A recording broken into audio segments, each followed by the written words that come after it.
왜 예수님을 믿어야 할까요?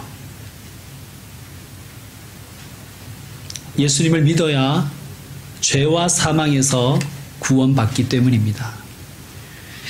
같은 말이지만 성경에는 또 여러 가지 다른 표현들이 있습니다. 왜 예수님을 믿어야 하는가? 우리에게는 하나님이 필요하기 때문입니다. 당신에게 하나님이 필요하시잖아요. 우리의 몸에 또 우리의 영혼에 참된 건강과 평화를 얻기 위해서 우리는 하나님이 필요합니다. 또한 정말 참된 인간으로 살기 위해서 우리는 하나님이 필요합니다. 그리고 천국 가기 위해 우리는 하나님이 필요합니다. 그래서 우리는 예수를 믿습니다. 왜 예수를 믿어야 하는가? 오늘 말씀에는 이런 구절이 있어요. 너희가 믿을 때에 성령을 받았느냐? 너희가 믿을 때에 성령을 받았느냐? 우리는 왜 예수님을 믿어야 합니까? 성령님을 받기 위해 우리는 예수님을 믿어야 됩니다. 아니, 성령님이 도대체 얼마나 좋은 분이시길래 이 성령님을 얻기 위해서 예수님을 믿어야 한단 말입니까? 왜냐하면 성령님은 우리가 하나님과 친해질 수 있도록 도와주시는 분이기 때문입니다. 여러분, 어머니를 통해서 사람이 태어나듯이 우리는 성령님을 통해서 하나님의 자녀로 거듭납니다. 천국은 하나님의 자녀만이 갈 수 있는 곳입니다. 정리하면 이렇습니다. 예수님을 믿어야 우리는 성령님의 임재를 받을 수가 있어요. 그리고 성령님을 통해서 거듭난 사람만이 하나님의 자녀가 되고 하나님의 자녀만이 하나님의 복과 은혜를 누리다가 천국에 갈 수 있는 것입니다. 그런데 사실 예수님을 믿어야 한다는데 우리는 예수님을 내가 지금 믿고 있는지 안 믿고 있는지 의심스러울 때가 많아요. 왜 그럴까요? 우리의 이성도, 우리의 감성도, 우리의 의지도 다 죄로 오염되어 있기 때문입니다. 그래서 우리는 나의 믿음에 자신이 없어요, 사실은. 우리는 나에게 자신이 없기 때문에 누가 필요하냐 하면 보증인이 필요합니다. 여러분, 우리의 믿음을 보증해 주시는 분이 누구신가? 내가 하나님의 자녀 되었음을 보증해 주시는 분이 누구신가? 그분이 성령님이십니다. 그래서 성령님을 성경에서는 보혜사라는 이름으로 부르기도 합니다. 예수님을 영접하면 성령께서 우리에게 오셔서 우리의 보증인이 되어주세요. 여러분, 신용이 약한 사람이 은행에서 돈을 빌리려면 보증인이 필요하잖아요. 은행은 그 보증인을 보고 신용이 약한 사람에게 돈을 빌려주지 않습니까? 마찬가지로 우리 하나님은 우리의 믿음을 보시는데 성령님의 보증 마크가 찍힌 믿음을 보세요. 우리의 연약한 믿음에 성령님이 보증을 해주시면 하나님이 그것을 우리의 의로 여겨주신다는 사실입니다. 그래서 성령님은 우리를 천국까지 인도해 주시는 참으로 좋으신 분이십니다. 그러므로 여러분 중에 아직 예수님을 영접하지 않은 분이 계시면 여러분, 이 말씀을 꼭 다시 한번 생각해 보십시오. 하나님이 필요하지 않으세요? 당신에게는 하나님이 필요하시잖아요. 당신의 자녀에게, 당신의 가정에 하나님이 필요하시잖아요. 예수님을 구주로 믿고 영접하십시오. 그러면 성령께서 여러분과 함께 하셔서 여러분이 하나님의 자녀 되게 하시고 또 여러분을 보증해 주셔서 여러분을 천국까지 인도해 주실 것입니다. 우리와 이렇게 함께 하시는 성령님이 우리에게 주시는 것들이 있어요. 너무너무 좋은 것들입니다. 오늘 이 시간에는 성령님이 우리에게 무엇을 주시는지 같이 한번 말씀을 통해 생각해 보도록 하시겠습니다. 첫 번째로 성령께서는 우리에게 은사를 주십니다. 은사가 뭡니까? 은사는 영어로 하면 기프트입니다. 선물이요. 특별히 하나님의 선물, spiritual gift, 영적인 선물을 은사라고 합니다. 자, 왜 은사를 주실까요? 하나님과 친해지라고 주는 거예요. 예수님과 친해지라고 은사를 주시는 겁니다. 여러분, 우리도 누군가에게 선물을 주잖아요. 왜 주죠? 친하니까 주는 것이고 친해지려고 주는 것이 아니겠습니까? 고마워서 주기도 하고 사랑해서 주기도 하잖아요. 여러분, 마찬가지입니다. 성령님이 우리에게 선물을 주시는데 왜 주시는가? 하나님과 친하게 지내라고. 그리고 또 하나님과 친하니까 우리에게 주시는 것이 은사입니다. 여러분, 성령님은요, 우리가 하나님과 친하게 지내기를 너무너무 원하시는 분이세요. 그래서 우리가 하나님과 친해질 수 있도록 도와주시는 분이십니다. 그래서 성령님은 은사를 주십니다. 오늘 말씀에 보면 바울이 에베소에서 어떤 제자들을 만났습니다. 말씀의 근거에서 보면 이 제자들은 세례 요한의 제자였던 것 같습니다. 아니면 세례 요한의 제자들의 제자였던 것 같습니다. 이 사람들에게 바울이 물었어요. 너희가 믿을 때에 성령을 받았느냐? 그러자 이들이 이렇게 대답합니다. No, 아닙니다. 우리는 성령이 계심도 듣지 못했습니다. 이상하지 않습니까? 왜냐하면 세례 요한이 늘 증거했던 게 뭐냐면 이렇게 증거했어요. 나는 너희에게 물로 세례를 베풀지만 내 뒤에 오시는 이, 즉 예수님이죠. 그분은 나보다 능력이 많으시므로 나는 그분의 신을 들기도 감당하지 못한다. 그분은 너희에게 성령과 불로 세례를 주실 것이다.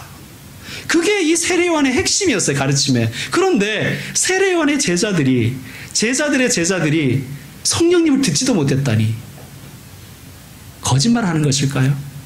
그렇진 않을 것입니다. 우린 여기에서 고대인들의 사고방식을 조금 이해할 필요가 있어요. 그들이 들었다 혹은 그들이 안다는 것은 우리처럼 단순히 뭐 어떤 정보를 들었다, 지식을 들었다는 정도의 수준이 아닙니다. 그들이 들었다 혹은 안다라는 것은 관계를 맺었다는 뜻이에요. 이런 것이죠. 예를 들면 내가 그 사장님 내가 잘 알아 라고 우리가 어떤 표현을 했다면 단순히 그 사장님의 이름을 안다는 뜻은 아니잖아요. 내가 그 사장님하고 좀 친하다, 좀 각별한 관계에 있어 라는 표현을 우리는 안다라고 표현하지 않습니까? 고대인들이 그랬다는 거예요. 그러므로 에베소에서 바울이 만난 이 요한의 제자들은 예수님에 대해서 전해 들었지만 그들은 아직 성령님과 관계를 맺지 못했다는 뜻입니다. 그래서 5절을 보면 주 예수의 이름으로 이들이 세례를 받고 바울에게 안수도 받았습니다. 세례를 받고 안수를 받았다는 것은 단순히 어떤 종교적인 행위만을 얘기하는 게 아니라 예수 그리스도의 복음을 재교육받고 또 예수님을 영접하는 과정 그 전체를 다 의미하는 것입니다. 그것에 대한 상징적인 표현입니다. 자, 함께 6절 말씀 읽어보겠습니다. 6절 말씀 여러분이 한번 읽어주십시오. 시작.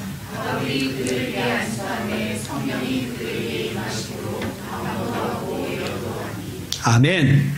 예수님을 영접한 이 사람들에게 성령님께서 선물을 주셨는데 무슨 선물을 주셨어요? 방언도 하게 하고 예언도 하게 했다는 거예요. 방언과 예언 이런 것들을 성령의 은사, 성령님의 선물이라고 합니다.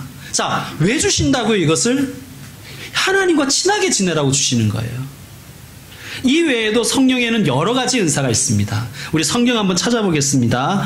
사도행전 다음 성경이 로마서라는 성경이에요. 로마서 12장 말씀 한번 찾아주세요. 로마서 12장 6절. 로마서 12장 6절에서 8절까지의 말씀입니다. 자, 6절 말씀 우리 같이 읽겠습니다. 로마서 12장 6절 시작. 우리에게 주신 은혜대로 받은 은사가 각각 다르니 혹 예언이면 믿음의 분수대로. 아멘. 은사 중에는 신비의 은사가 있어요. 아까 그 제자들이 받은 방언, 예언, 신유 이런 은사들, 신유는 병을 치료하는 은사입니다. 그런 신비의 은사가 있어요. 자, 7절과 8절 같이 또 읽겠습니다. 시작. 혹 섬기는 일이면 섬기는 일로, 혹 가르치는 자면 가르치는 일로, 혹 위로하는 자면 위로하는 일로, 구제하는 자는 성실함으로, 다스리는 자는 부지런함으로, 긍휼을 베푸는 자는 즐거움으로 할 것이니라. 아멘. 신비의 은사도 있지만 비신비의 은사도 있어요. 자, 중요한 것은 이것입니다. 왜 은사를 주시냐고요? 하나님과 친하게 지내라고. 자, 신비의 은사 중에서 방언이라는 은사는 왜 주실까요? 방언 기도를 얘기하는 거예요. 왜 주실까요? 기도하라고. 특별히 중보 기도하라고 주시는 은사입니다. 그러니까 방언 기도를 받은 분들은, 방언 은사를 받은 분들은 열심히 기도하셔야 돼요. 특별히 중보 기도하셔야 됩니다. 그럼 이렇게 질문할 수 있죠. 근데 중보 기도하는데 왜 방언을 주십니까? 여러분, 방언이란 건 뭐냐 하면 사람들이 알아들을 수 없는 언어로 영혼이 기도하는 거예요. 그러니까 하는 사람도 무슨 뜻인지 사실 모르고 듣는 사람도 무슨 뜻인지 모르는데 영혼이 하나님께 드리는 기도예요. 그러니까 천국의 언어라고도 할 수 있죠. 왜 주실까요?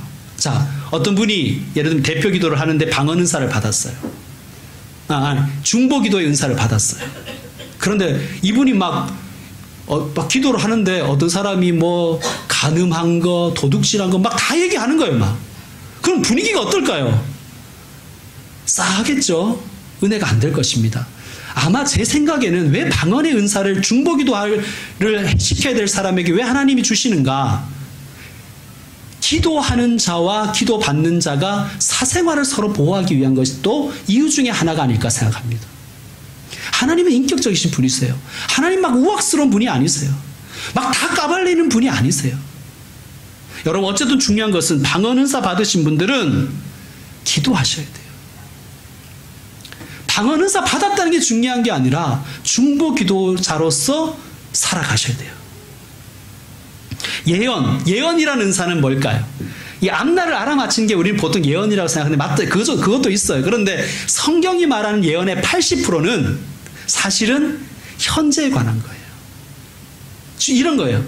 당신 왜 예수님 제대로 안 믿냐? 예수님이 이런 말씀을 하셨다, 너에게. 예수 잘 믿으라고 하셨다.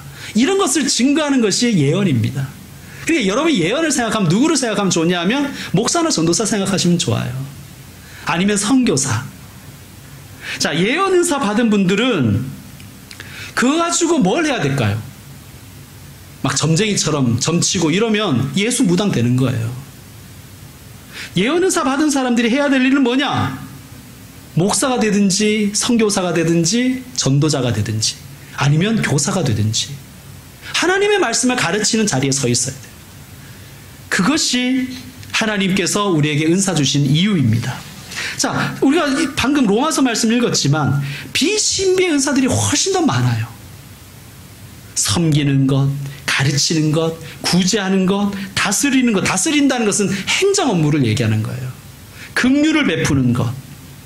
여러분, 그러므로 비신비의 은사는 거의 대부분 우리에게 주신 재능과 깊은 관계가 있어요. 이 재능을 날 위해서 쓰면 나의 재능이에요.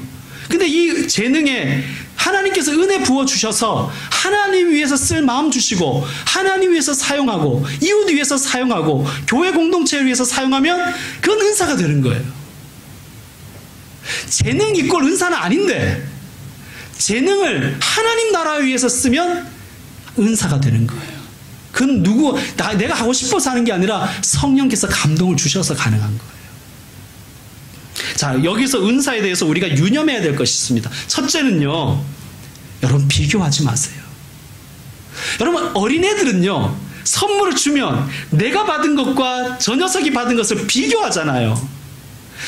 내가 받은 은사와 저 사람 받은 은사를 비교하는 것 미성숙하다는 증거예요.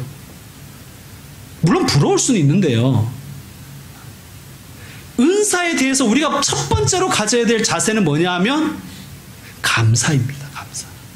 내가 어떤 은사를 받았을까 찾아서 감사하고 주시는 분의 뜻을 잘 헤아려서 그 선물 잘 사용하는 것이 은사 받은 사람의 해야 될 자세입니다. 자, 은사가 없으면 어떻게 할까요? 은사가 없으면.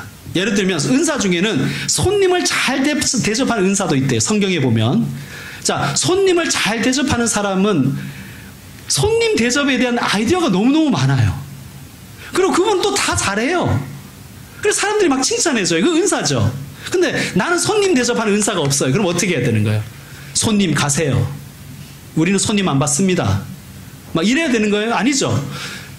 손님 대접하는 은사가 없는 사람은 더 열심히 해야 되는 거예요. 네이버도 찾아보고요. 또 잘하는 사람한테 물어도 보고요. 그죠? 이거 어떻게 만듭니까? 좀 물어도 보고 그래야 되는 거잖아요. 나는 은사 없네. 목사님 가십시오. 우리 집에 신방하지 마세요. 은사 없어요. 이래서는 안 되는 거예요. 열심히 해야죠. 자, 전도의 은사가 있는 사람이 있고 없는 사람이 있잖아요. 전도 은사 있는 사람은 어떻게 하면 돼요? 전도하면 되는 거잖아요. 전도 은사 없어요. 어떻게 하는 거예요? 난 전도 은사 없어 안 해. 이게 아니라 더 열심히 해야 되는 거예요. 그죠? 전도법도 좀 배우고 전도 잘하는 사람 따라도 다니고 말이죠. 그게 은사에 대한 바른 자세입니다. 자, 그래도 다른 사람의 은사가 부러운 게 있잖아요. 부럽잖아요, 여러분. 제가 목사 안수를 받을 때 이런 기도를 했어요. 지금 생각하면 참 부끄러운데 하나님 제게 은사 좀 주세요. 방언 통역하는 은사. 이 방언 통역하는 은사가 굉장히 이게 매력적이잖아요. 다 못 알아듣는데 나 혼자 알아듣고 그죠? 또 병 고치는 은사 하나님 주세요.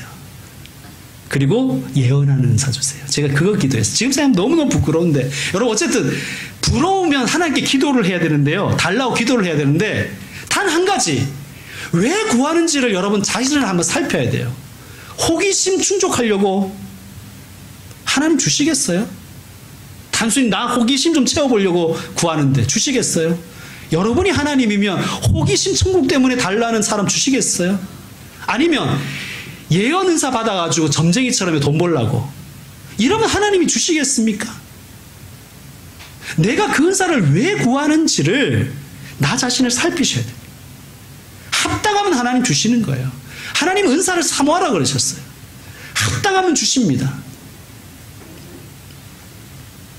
여러분, 우리 성령님은 정말 좋은 분이세요. 은사를 주시는 분이십니다. 성령님이 주신 은사를 많이 받으시는 분들 되셨으면 좋겠습니다. 또 성령님 우리에게 무엇을 주시는가? 두 번째로 능력을 주십니다. 그 능력은 기적으로 나타납니다. 오늘 말씀 사도행전 19장 말씀으로 다시 돌아가서요. 11절과 12절 한번 보시겠습니다. 11절 12절 사도행전 19장 11, 12절 시작. 하나님이 바울의 손으로 놀라운 능력을 행하게 하시니 심지어 사람들이 바울의 몸에서 손수건이나 앞치마를 가져다가 병든 사람에게 얹으면 그 병이 떠나고 악귀도 나가더라. 아멘. 성령님은요 우리를 지배하기를 원하세요. 이 영의 특징은 지배를 한다는 거예요. 다스리려고 하는 거예요. 여러분, 악령에게 씌운 사람은 악령이 그 사람을 지배해요. 그래서 그 사람이 악해지고 더러워지고 추잡스러워지는 거예요. 반면에 거룩하신 영이신 성령께서 우리를 지배하고 다스리시면 우리가 어떻게 될까요? 우리가 거룩해지고 우리가 깨끗해지고 우리가 착해지고 사랑이 많아지고 하나님 나라를 사모하고 생각이 올바라지는 거예요. 거기에서부터 능력이 나오기 시작하는 거예요. 능력이. 여러분, 바울을 성령께서 다스리셔서 바울에게 엄청난 능력을 행하게 하셨는데 사람들의 병을 고쳐줬을 뿐만 아니라 심지어 바울이 쓰는 손수건이나 앞치마를 가지고 가서 병든 사람에게 덮어주니까 사람들이 낫더라는 거예요. 여러분, 이게 기적이죠. 엄청난 능력이잖아요. 여러분, 성령께서 다스리시면 기적이 일어납니다. 여러분, 이 기적이 우리의 이 무미건조한 신앙생활을 윤기 있게 해주는 거예요. 여러분, 기적도 사모하세요. 성령께서 다스리시면 몸의 병도 낫고요. 마음과 정신의 질병도 낫고요. 또한 모든 정신적, 심리적 고통에서 해방되게 하십니다. 비단 병 고치는 능력만이 아니라 세상에서 살아갈 때, 그리스도인으로서 살아갈 때 성령께서는 지혜도 주시고 그 일을 잘할 수 있는 능력도 주시는 거예요. 성령님은 그런 분이십니다. 여러분, 여러분의 몸과 마음과 영혼을 성령님께서 지배하기를 늘 간절히 사모하십시오. 기도할 때 그렇게 기도하세요. 오 성령님, 나를 지배해 주세요. 나를 다스려 주세요. 그래서 내가 몸도 마음도 정신도 깨끗해지게 해주시고, 내 병도 낫게 해주시고, 내 마음의 아픔도 치유해 주시고, 내가 하나님의 사람으로 능력 있게 좀 살아가게 해주세요. 여러분, 그런 것을 구하시길 바랍니다. 성령님은 기꺼이 능력 주시는 분이십니다. 자, 은사 주신다고 했고요. 능력 주신다고 했습니다. 세 번째, 이것은 가장 본질적인 성령님이 주시는 것입니다. 무엇이냐 하면 말씀을 흥왕하게 하십니다. 우리 20절 말씀 같이 한번 읽겠습니다. 20절 말씀 시작. 이와 같이 주의 말씀이 힘이 있어 흥왕하여 세력을 얻으니라. 아멘. 주의 말씀이 힘이 있어 흥왕하여 세력을 얻게 하시는, 그것이 성령님의 사역입니다. 성령님은요, 믿는 자에게 말씀이 역사하게 하세요. 말씀이 역사한다는 건 뭐냐? 막 성경이 읽고 싶게 하는 거예요. 성경을 읽고 싶게 하시는 거예요. 설교가 들리게 하시는 거예요. 또 하나님의 말씀을 깨닫게 하시는 거예요. 그게 성령님이 하시는 일입니다. 또 말씀을 통해서 힘을 얻게 하는 거예요. 여러분 그런 말 들어보셨잖아요. 난 말씀에서 힘을 얻었어. 위로를 얻었어. 성령님이 하시는 일입니다. 말씀을 통해 힘을 얻게 하시는 거예요. 이게 본질적인 사역입니다. 성령님은 우리가 말씀을 삶에 적용하게 하시고 실천하게 하십니다. 흥왕하게 하신다는 거예요. 내 개인에게도 흥왕하게 하시지만 교회 공동체가 말씀으로 세력을 얻고 힘을 얻게 하신다는 거예요. 그게 성령님이 하시는 일입니다. 자, 바울이 안수를 했더니 그 제자들이 방언도 하고 예언도 했다 그래요. 만약에 바울이 얄팍한 종교 장사꾼이었으면 어떻게 했을까요? 방언 장사했겠죠.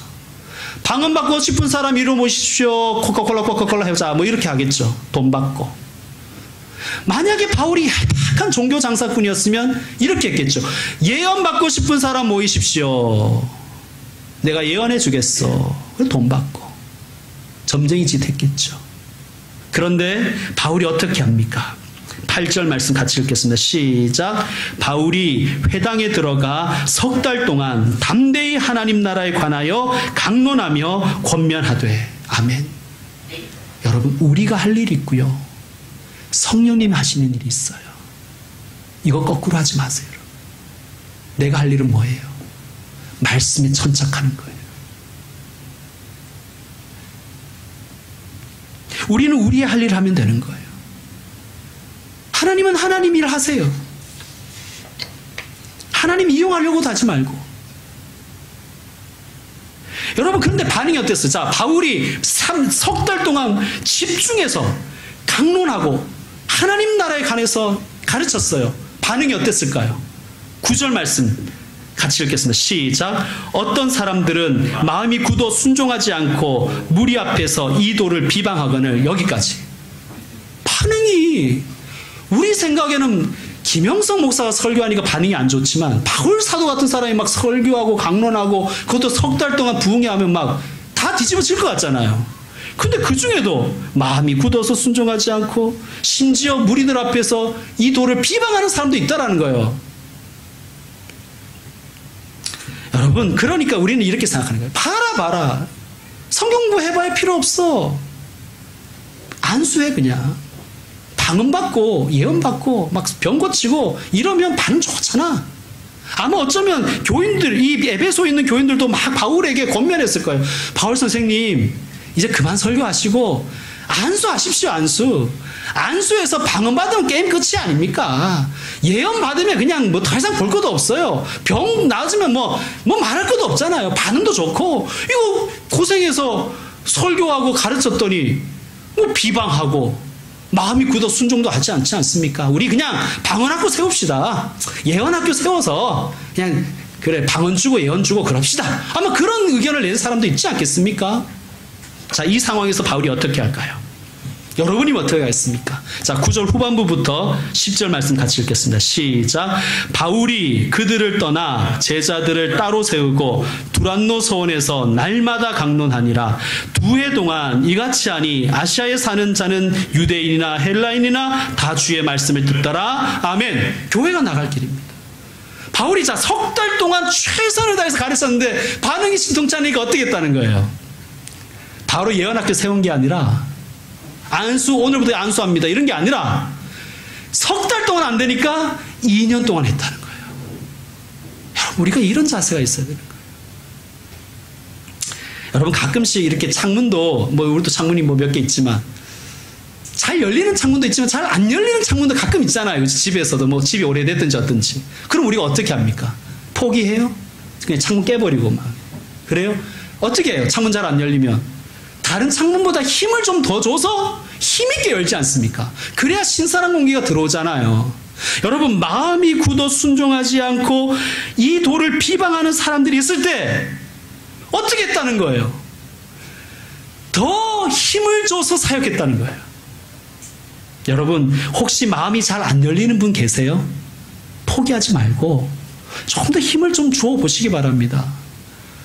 사도신경도 한번 하루에 10번씩 한번 읽어보고 외워도 보고, 주기도문도 한 10번 이상 읽어보고 외워도 보고, 기도가 잘 안 되면 말이죠, 성경도 찾아 읽어보고 설교도 찾아 한번 들어보고, 우리 교회도 홈페이지에 들어가면 설교가 있잖아요. 별로 안 좋은 설교를 할지라도 틀어도 보고 말이죠.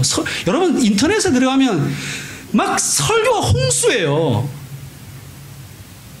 자꾸만 좋은 설교 없다고 그러지 마시고 찾아서 들으셔도 돼요. 성경 공부도 참여하고 말이죠. 예? 세례도 받고 말이죠. 뭔가 좀 노력을 해야 되잖아요. 창문 안 열린다고 창문 그냥 깨버리고 막 그러진 않지 않습니까? 힘을 줘서 열지 않습니까? 힘을 줘서 힘을 좀 더 줘보시기 바랍니다. 여러분의 마음이 돌 같은 사람이 있어요. 그죠? 돌 같은 사람. 그럼 어떻게 해야 되는 거예요? 돌을 깨트려야 되는데, 여러분, 바위를 깨트리는 거 한번 보셨어요? 얇게 파고 다이나마이트 심고 터트리면 겉에만 깨져요. 자, 큰 바위 깨트리려면 어떻게 하는 거예요? 하마 드릴로 막 깊이 파가지고, 그죠? 거기에 다이나마이트 넣고 터트리면 박살이 나는 거예요.